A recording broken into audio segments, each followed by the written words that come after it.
The authority of truth. November 4th. Draw near to God, and He will draw near to you. James 4:8. It is essential that you give people the opportunity to act on the truth of God. The responsibility must be left with the individual. You cannot act for him. It must be his own deliberate act, but the evangelical message should always lead him to action.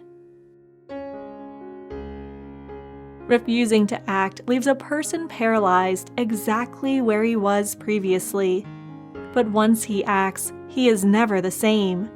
It is the apparent folly of the truth that stands in the way of hundreds who have been convicted by the Spirit of God.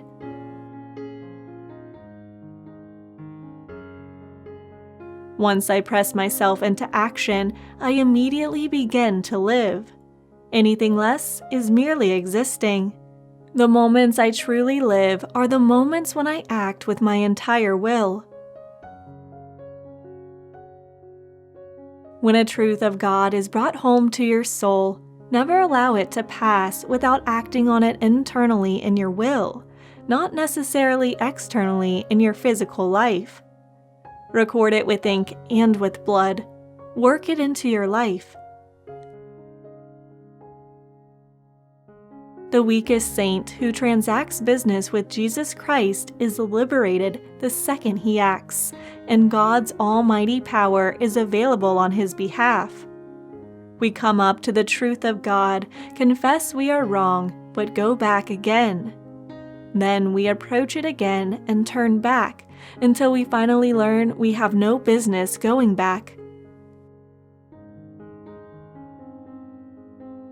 When we are confronted with such a word of truth from our redeeming Lord, we must move directly to transact business with Him.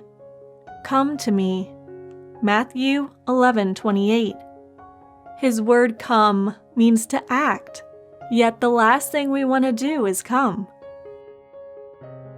But everyone who does come knows that at that very moment, the supernatural power of the life of God invades him.